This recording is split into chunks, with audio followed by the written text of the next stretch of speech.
Assalamualaikum warahmatullahi wabarakatuh. Nama saya Rahadian Dika Chandra dengan RHP 24/2022-037. Di sini saya akan mempresentasikan hasil pencarian tulisan karya ilmiah yang berjudul Identifikasi Potensi Bencana Alam dan Upaya Mitigasi yang paling sesuai diterapkan di pesisir Indramayu dan Ciamis. Yang pertama ada potensi bencana alam di wilayah pesisir Indramayu dan Ciamis. Wilayah pesisir Kabupaten Indramayu dan Ciamis memiliki potensi bencana alam seperti gempa bumi, bencana tsunami, gelombang pasang, angin puting beliung, banjir, dan abrasi. Hasil penelitian menunjukkan bahwa bencana alam yang berpotensi terjadi di Indramayu adalah gelombang pasang. Selanjutnya banjir, abrasi, puting beliung, tsunami, dan gempa bumi. Potensi bencana alam di Ciamis menunjukkan bahwa gempa bumi dan tsunami merupakan elemen bencana alam yang paling kuat dan tidak terpengaruh oleh elemen bencana alam lainnya. Di samping itu, kondisi 10 jenis bencana yang mungkin terjadi di wilayah pesisir Kabupaten Indramayu yang berpotensi paling merusak adalah gelombang pasang sebagai elemen kunci. Sedangkan 10 jenis bencana yang mungkin terjadi di wilayah pesisir Kabupaten Ciamis yang berpotensi paling merusak adalah gempa bumi dan tsunami sebagai elemen kunci. Selanjutnya, bentuk dan efektivitas mitigasi bencana alam di pesisir Indramayu dan Ciamis. Berdasarkan tinjauan pustaka dan hasil diskursus dengan para pakar, telah teridentifikasi 7 sub-elemen mitigasi bencana yang dikaji, meliputi 1. Pembuatan peraturan perundangan dan norma standar prosedur manual atau NSPM. Kedua, sosialisasi. 3. Sistem penyelamatan diri. 4. Pendampingan pendirian bangunan standar. 5. Sistem peringatan dini. 6. Gabungan remang improvisasi terumbu karang buatan.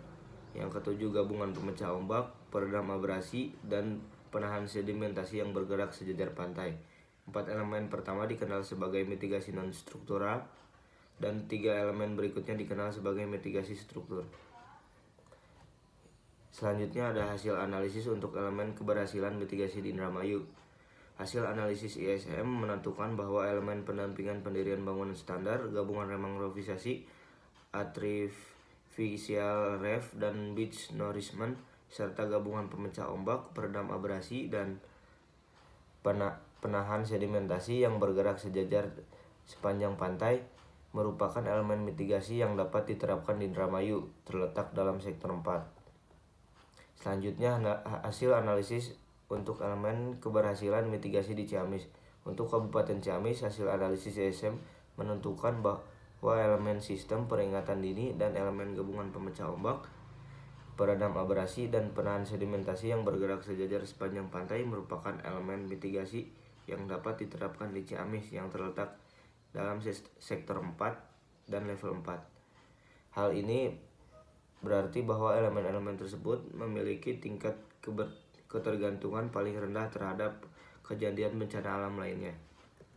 Selanjutnya ada hasil diskursus dengan pakar mitigasi telah dapat menetapkan 4 parameter yang digunakan untuk melakukan penilaian, yaitu aplikasi mitigasi bencana yang sesuai dengan sumber daya lokal, ketersediaan dana, aksesibilitas menuju lokasi mitigasi bencana, waktu yang dibutuhkan.